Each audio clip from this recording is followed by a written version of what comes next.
नमस्कार, मी सिद्धेश तुम्हा सर्वांचं स्वागत करतो एका नवीन छोट्याशा मिनी ब्लॉगमध्ये. तर आपण आज चाललो आहोत कोथरूडला दशभुजा गणपती मंदिर पाहण्यासाठी.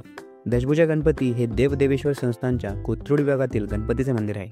सध्याचा जो पौडफाटा आपण ज्याला म्हणतो त्या ठिकाणी हे मंदिर आहे. हे जे मंदिर आहे हे साधारणतः 1802 साली दुसरे बाजीराव पेशव्यांचे सासरे हरिपंत फडके यांनी या मंदिराची स्थापना केली. या गणपतीची मूर्ती अत्यंत वैशिष्ट्यपूर्ण असून तिला दशभुज गणपती म्हणतात. गणपतीच्या प्रत्येक हातामध्ये आयुध म्हणजेच शस्त्र आहेत.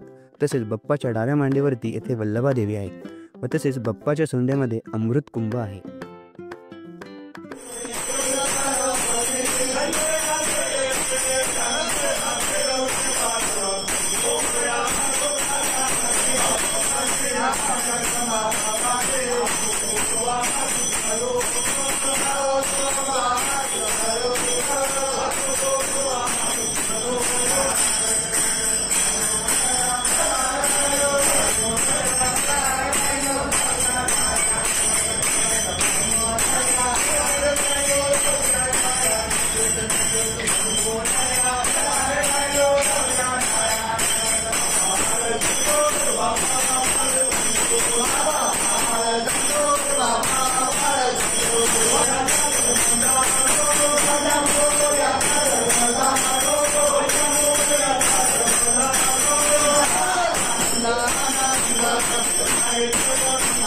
मंदिरामध्ये आपली आता पदांची आरती झाली आहे.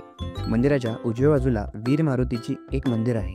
या मंदिराचे वैशिष्ट्य म्हणजे हे मंदिर एका स्तंभावरती स्थापित केले आहे. आज के लिए बस इतना ही. मिलते हैं एका नवीन छोट्याशा मिनी ब्लॉग मध्ये. धन्यवाद. मोरे.